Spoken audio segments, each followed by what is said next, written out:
Bonjour et bienvenue sur la chaîne, je suis contente de vous retrouver aujourd'hui pour parler de mes petites lectures de la semaine et il y a eu quelques petites choses de lues, donc je vais vous montrer la petite pile comme d'habitude. Et voici ce dont nous allons parler. Vous voyez, il y a BD et il y a roman, donc on va passer tout cela en revue. Installez-vous confortablement, c'est parti. Je vais commencer par la partie BD, donc j'ai lu Sorceline, le 6e tome qui est Mystère et boule de gnome de Sylvia Douillet et Paola Antista, c'est aux éditions Vent d'Ouest. C'est le dernier tome qui est sorti et c'est une petite série de BD que j'aime beaucoup, dans laquelle je suis à jour parce que j'avais lu les précédents et j'attendais celui-ci avec impatience. Ça fait quelques semaines maintenant qu'il est sorti, mais j'ai un petit peu attendu pour l'acheter et là dernièrement j'ai craqué et je l'ai lu directement. C'est vraiment une histoire très sympa où on va suivre une petite fille qui est Sorceline, qui a toujours adoré les animaux et qui rêve en fait de devenir une soigneuse d'animaux et elle va faire une formation, elle va commencer des études. Pour cela, elle va être amenée à se diriger vers un lieu assez secret, une île assez secrète et là elle va se rendre compte en fait qu'elle va soigner des animaux, mais des créatures plutôt particulières parce qu'on va parler de fées, de griffons, de créatures en fait surnaturelles et fantastiques. On va suivre Sorceline qui va rencontrer d'autres étudiants qui tout comme elle veulent faire cette formation et elle va rencontrer des créatures assez dangereuses et hors du commun parce qu'on va avoir des vampires, des loups-garous, des fantômes, ce genre de personnages hauts en couleur et c'est vraiment super sympa à suivre. Les dessins de cette BD sont vraiment magnifiques, c'est vraiment un gros point. J'aime beaucoup les couleurs et le style également. C'est très joli, c'est une histoire très sympa pour les petits comme les plus grands. Donc je vous recommande Sorceline, c'est vraiment très sympa. Je continue avec cette petite BD qui est Voro, le secret des trois rois. La première partie et la seconde partie. C'est un livre qui est écrit et fait par Jeanne Kukkonen. On est aux éditions Casterman. Je les ai achetés récemment, vous l'avez vu dans mon book haul, la vidéo de mercredi. Si vous l'avez pas encore vu, je vous mets le petit i en haut à gauche ou à droite, je ne sais jamais, mais vous le verrez bien. Et j'ai directement attaqué cette lecture. J'ai lu ces deux premiers tomes, l'un à la suite de l'autre. Et en fait, dans cette histoire, on va suivre les aventures d'une petite voleuse qui s'appelle Lilia. Elle a été en fait introduite auprès de la guilde des voleurs par son vieux maître qui s'appelle Simus, qui est un petit peu son protecteur. Et Lilia veut vraiment faire ses preuves. Elle réussit très bien ses missions de voleuse, mais elle est toujours cantonnée à des missions assez basses, de bas étage.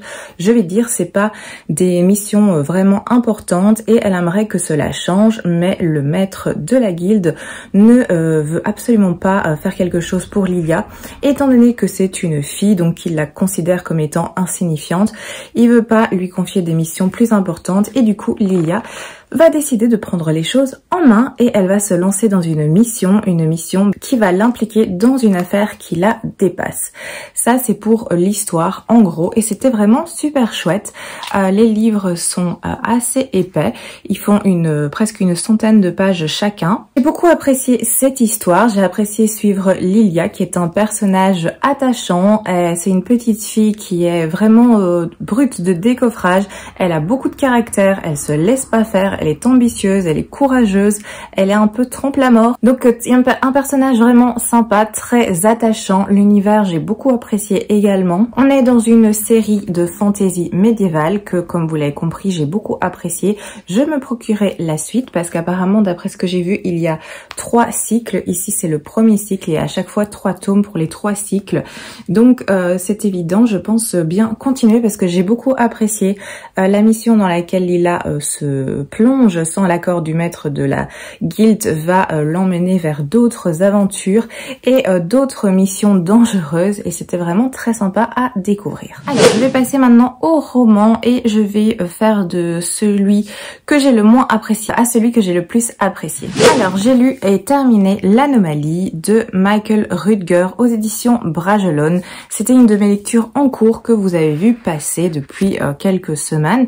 Je l'ai maintenant terminée et c'était une lecture mitigée pour ma part. Pourtant, j'en attendais vraiment beaucoup parce que le résumé me tentait énormément. Il était question d'expédition, d'archéologie, de grottes, de mystère, de quelque chose d'angoissant et d'inattendu, donc ça me tentait énormément.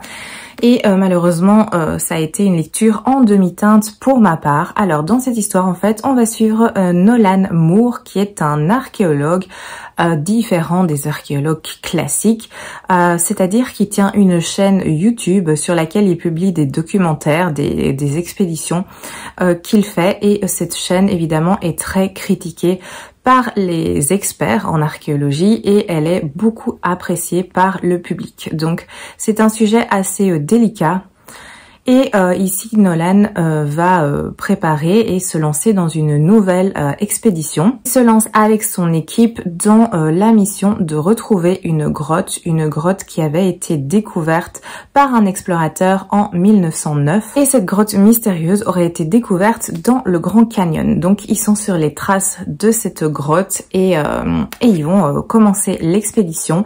Alors évidemment, ils vont trouver cette grotte et ils vont faire face à des situations auxquelles ils ne s'attendaient pas du tout. Ça, c'est pour le petit résumé. Je vais pas trop vous en dire, évidemment, pour pas vous spoiler ce qui va se passer dans cette lecture. Comme je vous l'ai dit, plein de choses qui me tentaient beaucoup et tout ce qui parle de l'histoire, de l'archéologie, ce sont des sujets qui m'intéressent, donc je pensais beaucoup apprécier. En plus, avec un petit côté angoissant, je savais pas du tout vers quoi on allait aller. Donc j'étais très tentée par cette lecture et très curieuse de la découvrir. Alors, il y a eu un gros souci de rythme et je pense que c'est ça le problème principal qui m'a beaucoup dérangée. C'est que l'histoire met vraiment beaucoup de temps avant de se lancer. Dans les 100 premières pages, il ne se passe absolument rien. Rien en tout cas d'important, rien d'haletant. Donc, il y a vraiment un petit temps mort comme ça au début qui plombe un peu le reste de l'histoire parce que la suite, le mieux est la dernière partie. Là, les choses prennent du rythme, prennent de la vitesse et là c'est vraiment prenant, haletant. Mais moi ça m'a un petit peu cassé cette partie lente du début. Ici on est sur un livre qui fait 400 pages. 440 pages environ et clairement un livre de 300 pages aurait largement suffi. Ce n'était pas nécessaire de rajouter ces longueurs qui au final n'apportent pas d'éléments capitaux pour l'histoire, pour l'intrigue. Donc j'aurais préféré un livre plus court, je pense que j'aurais mieux apprécié. Alors par contre ça se lit extrêmement bien, extrêmement vite. On est sur des petits chapitres courts, donc c'est une technique qui fonctionne. Les chapitres s'enchaînent, les pages se tournent. Il y a aussi pas mal de photos, je vais essayer de vous en trouver une, voilà, qui sont insérées comme ça à la fin des chapitres. Donc ça, j'ai trouvé sympa. Ici, c'est, il met les archives de Nolan Moore, Marbre Canyon, photographie ancienne, date inconnue. Donc il y a comme ça, comme un vrai reportage, en fait, on a des petites sources via ces photos.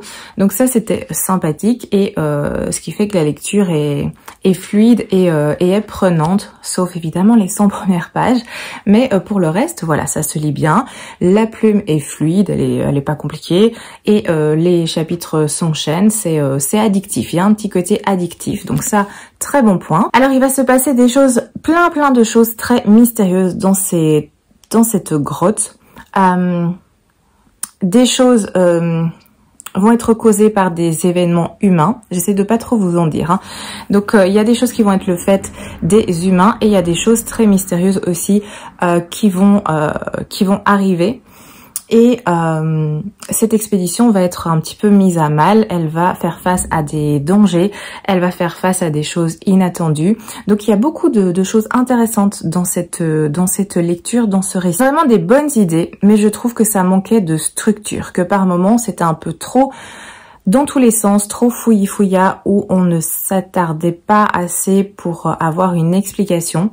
Après, il me semble avoir compris que c'était un premier tome d'une éventuelle série, donc je sais pas si c'est le cas.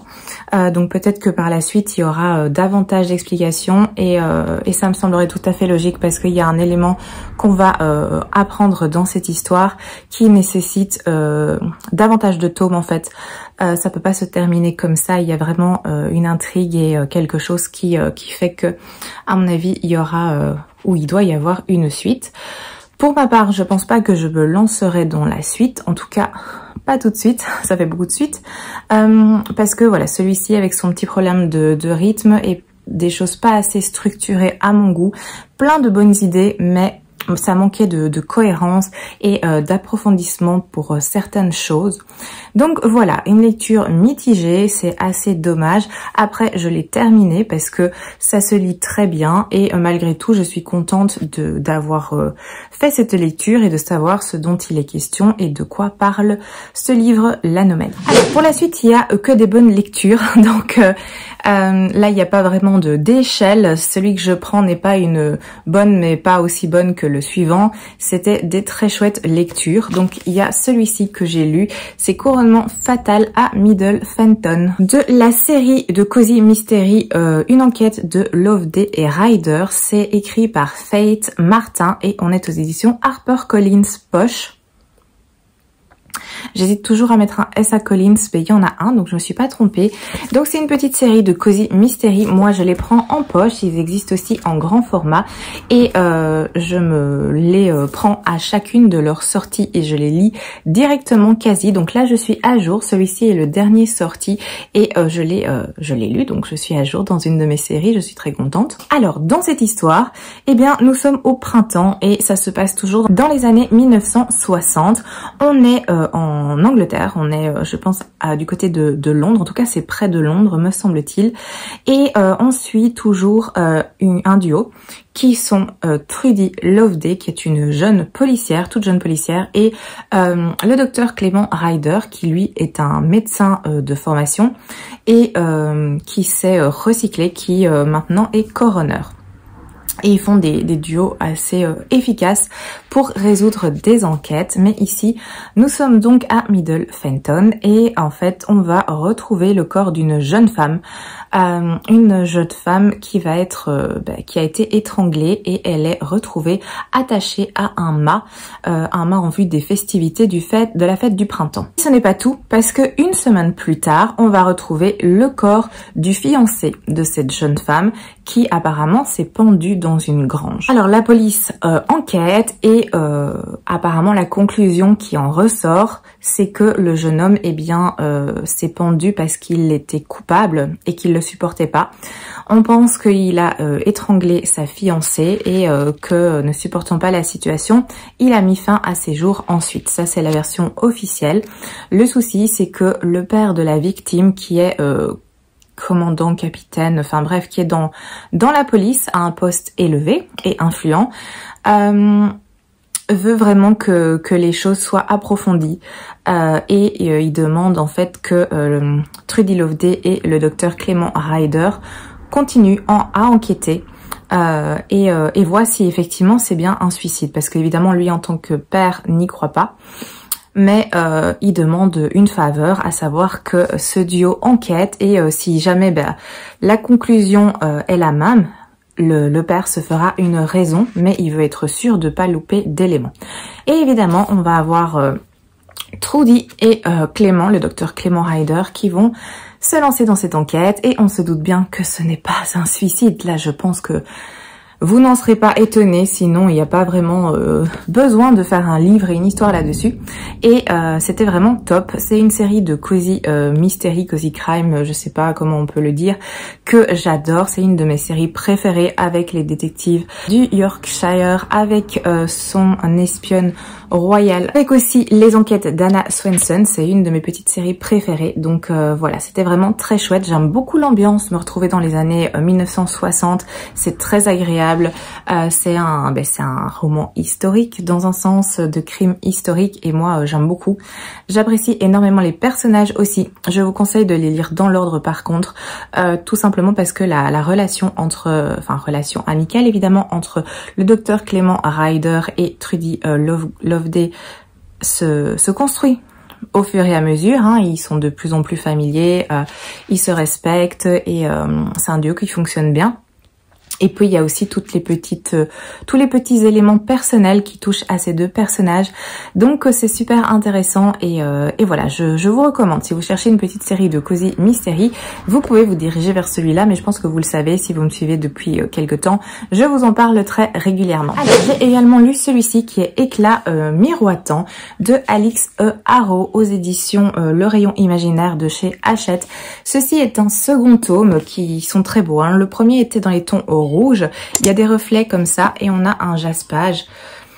C'est des livres qui sont très jolis, qui coûtent leur pesant d'or, il faut être honnête. Moi j'aime beaucoup, mais celui-ci je l'ai trouvé sur Vinted. Le premier je l'avais acheté en neuf. Et celui-ci, je suis contente de l'avoir trouvé sur Vinted à moitié prix, même si j'aime beaucoup cette histoire. Et d'ailleurs, si j'ai acheté le second tome, c'est parce que le premier m'avait plu et que j'avais envie de continuer cette série. Voilà, il commence à pleuvoir et j'espère que vous n'allez pas trop entendre les gouttes d'eau qui claquent sur la vitre derrière moi. Donc je vais continuer. J'ai lu cette histoire, je vais pas vous dévoiler ce qui arrive dans cette histoire vu que c'est un deuxième tome. Le premier tome est Éclat dormant. Alors, dans le premier tome, on va suivre une jeune femme qui s'appelle Zinnia. Zinnia est une jeune femme qui est malade. Elle a une maladie très grave qui va la conduire à la mort, elle le sait.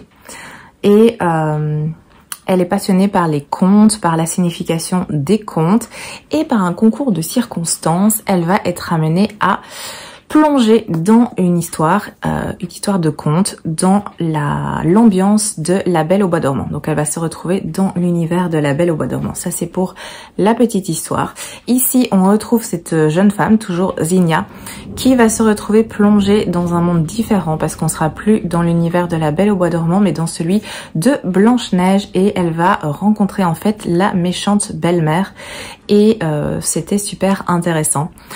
Ce sont pas des revisites de contes vraiment, c'est plutôt une réinvention d'un conte. Donc on se base sur un conte qu'on connaît et on le retravaille de manière différente en y mettant une certaine modernité et plein d'éléments de réflexion. Et c'était vraiment super chouette, c'est un livre qui se lit très vite, vous voyez déjà il est pas hyper gros et j'avais oublié mais il y a de nouveau le petit truc qui fâche parce que voilà tout ça, vous voyez cette partie ici, c'est pas l'histoire. Donc l'histoire elle fait à peine 207 pages.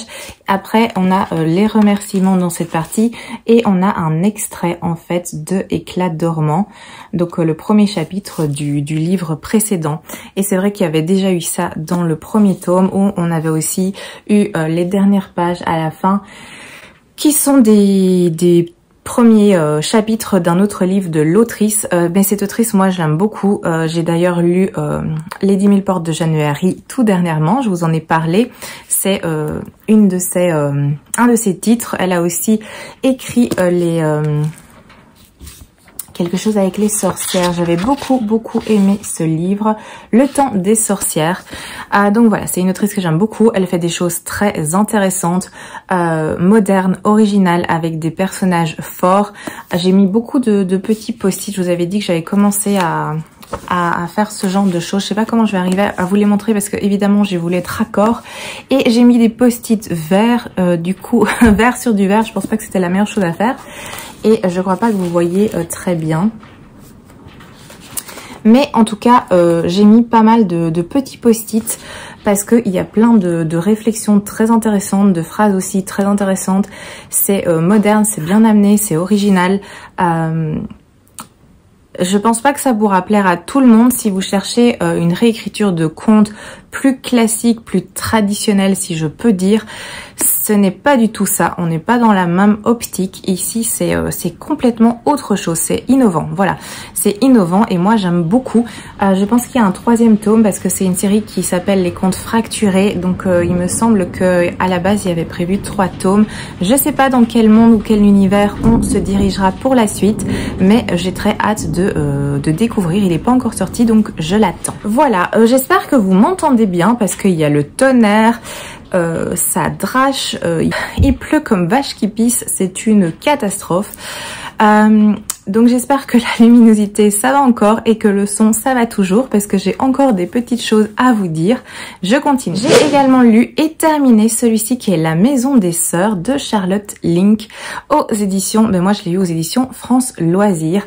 J'ai terminé cette lecture que vous avez vue, vu que ça fait un petit moment que c'est une lecture en cours et voilà, ça y est, comme je vous l'avais dit, j'avais envie de un petit peu me pousser, me challenger à le terminer pour vous en parler aujourd'hui. Eh bien, c'est chose faite. Et là, vous allez mieux voir. J'ai bien aimé. J'ai mis aussi plein de petits post-it comme ça. C'était vraiment très, très sympa. C'est un livre qui fait 900 pages quasi. On va dire 870, donc c'est quand même une belle brique, mais c'était vraiment très très bien. J'ai beaucoup apprécié cette histoire. Donc on est dans une saga familiale et on va au début suivre un couple qui est Barbara et Ralph, qui ont des problèmes de couple. Barbara et Ralph sont tous les deux avocats. Barbara apparemment à un niveau plus élevé, plus connu, elle est plus populaire et étant donné que leur couple bat de l'aile depuis un petit moment, ils ont décidé de faire un voyage, dans, c'est quoi, le Yorkshire de nouveau? Je sais plus trop la région, mais c'est à la campagne en Angleterre. Eux, ils sont allemands. Ils viennent pour un petit peu se retrouver et ils arrivent dans cette vieille maison qui est complètement isolée, qui leur est louée, confiée pour quelques jours.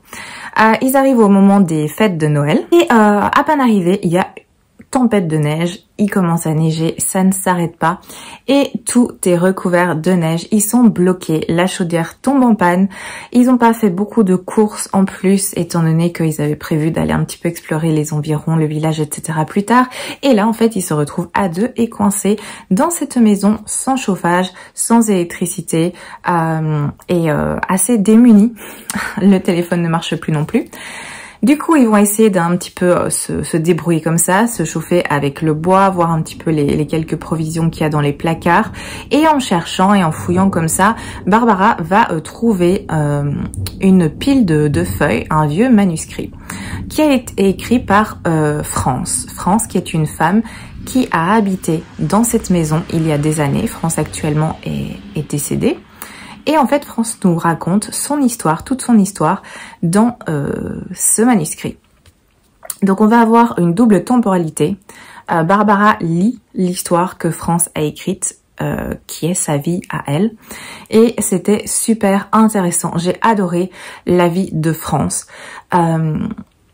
qui est un personnage engagé, qui est une jeune femme courageuse, qui est...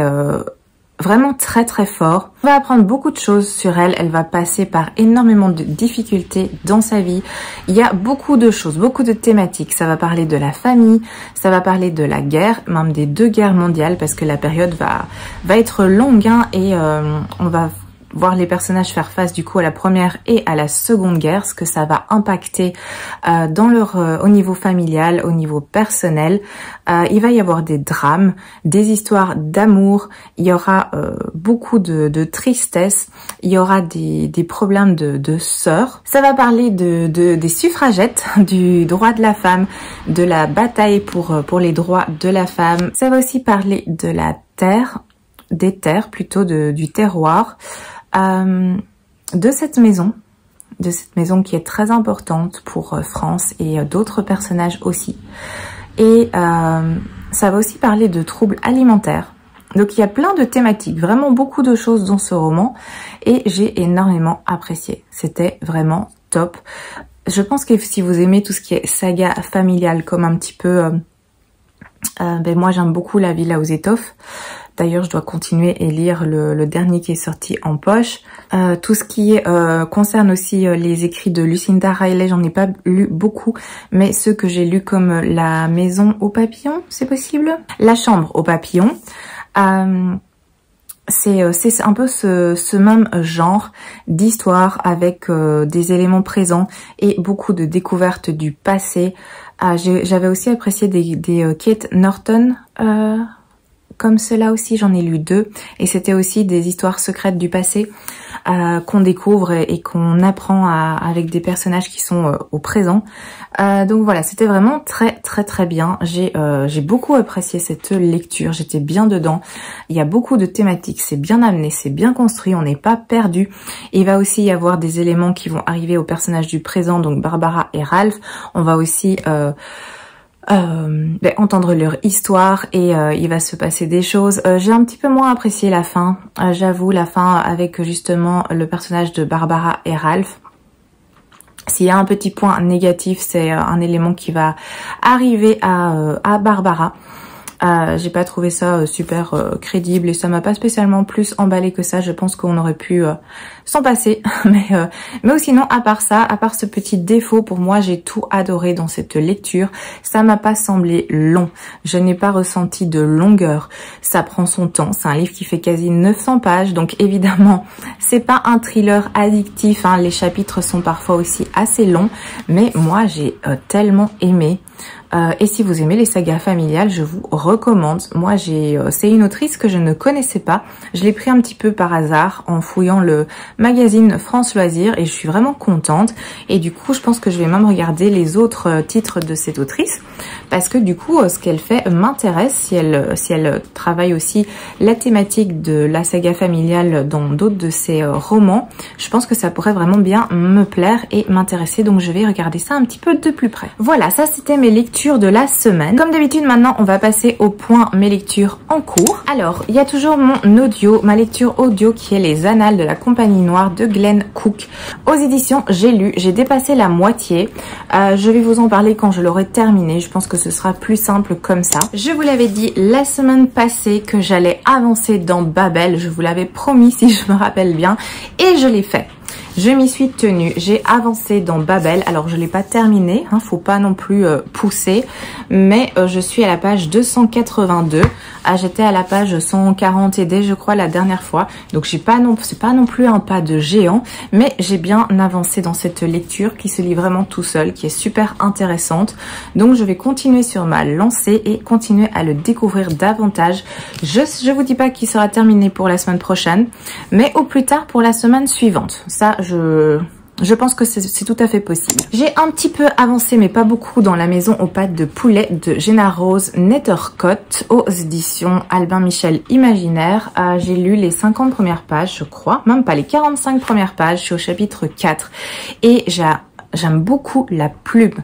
Ça, c'est un premier élément que j'ai découvert dans ces quelques pages lues, que j'apprécie énormément le style et l'écriture de l'autrice.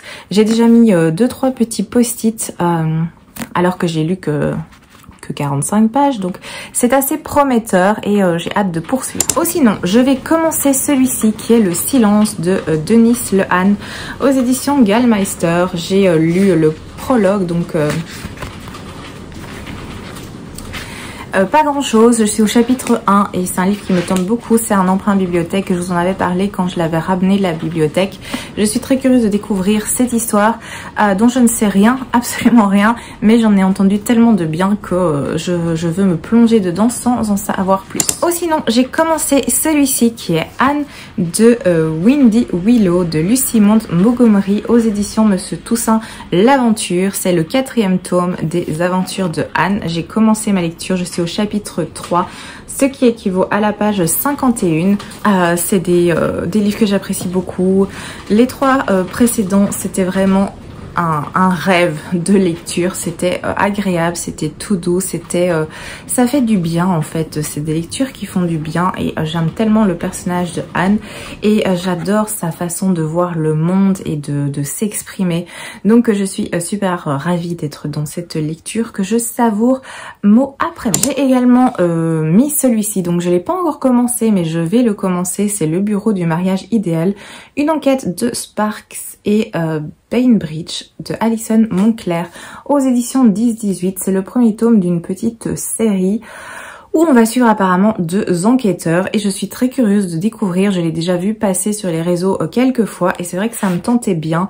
Donc voilà, j'ai mis mon petit marque-page, je suis au chapitre 1, je suis prête à le commencer, mais ce n'est pas encore fait. Oh, sinon, sur Liseuse, j'ai deux lectures en cours qui sont, premièrement, Les jeux sont faits de Christy Rose, qui est un livre qui m'a été envoyé, c'est donc un service presse.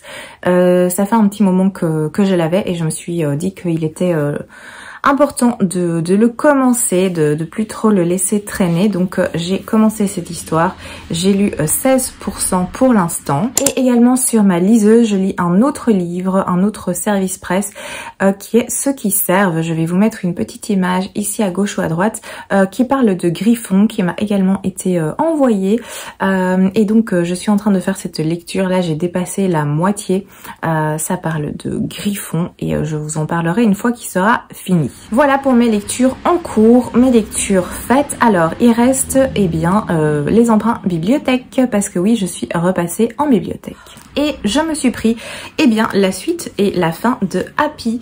Il y a 15 tomes me semble-t-il, donc j'ai pris ce qui restait pour pouvoir lire et clôturer cette série de mangas dont je vous ai déjà parlé plein de fois, que vous connaissez à connaître. Et du coup voilà, je vais terminer cette série. Oh, sinon, je me suis pris plein de livres jeunesse. J'ai pris celui-ci tout d'abord qui est Le monde de Léna de Fabien Clavel aux éditions Rajo. Je n'avais jamais vu ce livre encore. Je l'ai pas vu passer, je ne le connais pas. Et c'est la couverture qui m'a quand même bien plu. C'est un livre jeunesse, hein, donc c'est écrit super grand. Ça va se lire très vite. Je l'ai pris parce que j'ai vu Fabien Clavel justement, qui est un auteur qui a écrit beaucoup de choses. Et j'ai déjà pas mal de livres de lui dans ma palle, des livres plutôt adultes, mais ici, comme j'ai vu qu'il proposait aussi des livres jeunesse de toute évidence, j'étais curieuse de le découvrir. J'ai également pris celui-ci qui est un tome 2, qui est Le garçon qui savait tout. C'est de la série Piper McNimbus, donc c'est le deuxième tome, comme je vous l'ai dit, c'est écrit par Victoria Forrester aux éditions Lumen. J'avais lu le premier tome qui est quelque chose avec la fille qui pouvait voler, quelque chose comme ça, que j'avais bien aimé. Je l'avais lu sur liseuse à sa sortie quasiment et c'était sympa. C'était sympa mais pas au point de m'acheter toute la série et du coup j'avais un petit peu laissé tomber ces titres et ici en voyant qu'il y a la suite à la bibliothèque, je me suis dit que là ça m'arrangeait bien parce que j'avais passé un bon moment de lecture. C'était pas incroyable mais c'était très sympa à lire et il y avait quand même un élément assez mystérieux et avec pas mal d'enjeux qui arrivaient à la fin, donc je suis contente de pouvoir découvrir la suite via les emprunts bibliothèque. Alors autre petite série qui me tentait bien, c'est celui-ci, c'est le club de l'ours polaire.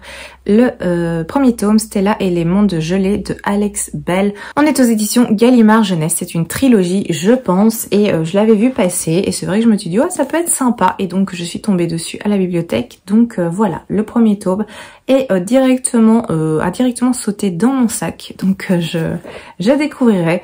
On est sur de la lecture jeunesse, je vous l'ai dit, tout ce que j'ai pris cette fois-ci c'est des petites lectures jeunesse, donc je sais que ça se lira vite. Je me suis également pris un Disney qui est Maléfique au cœur de la lande de Hachette. C'est de la série Dangerous Secrets. J'avais déjà lu l'histoire qui concernait la Reine des Neiges, qui concernait les parents de la Reine des Neiges. Je ne reviens plus sur le titre. Je vous le mettrai ici en bas je pense. Et c'était sympa. J'ai passé un bon moment. C'est des livres de nouveau qui se lisent super rapidement dans l'ambiance Disney. Moi, c'est tout ce qui me plaît. En plus, c'est écrit par Holly Black. Donc voilà, très curieuse de découvrir cela. Et dernier livre que j'ai emprunté, c'est celui-ci. C'est donc Jeux et merveilles de Aurélien Lonck. Aux éditions L'École des loisirs, qui est un petit livre que j'avais vu passer mais pas beaucoup, un petit peu, et je trouvais que la couverture était vraiment très jolie. Ça parle de jeux, de joueurs apparemment, et je me suis dit que c'était l'occasion de le découvrir. Voilà, nous avons fait le tour de mes petits retours réception emprunt bibliothèque, plutôt c'est ça le bon terme. Donc je vous ai dit tout ce que j'avais à vous dire pour aujourd'hui, ce qui est déjà pas mal. Je vous remercie d'être toujours là, d'avoir regardé la vidéo jusqu'au bout. Comme d'habitude, n'hésitez pas à me donner vos petits avis, à me laisser des commentaires sur les lectures que vous faites ou sur les livres que j'ai mentionnés. N'hésitez pas, ça me fait toujours très plaisir de pouvoir discuter un petit peu avec vous. Sinon, je vous souhaite un très beau dimanche, que tout se passe bien pour vous et je vous dis à très bientôt pour une nouvelle vidéo.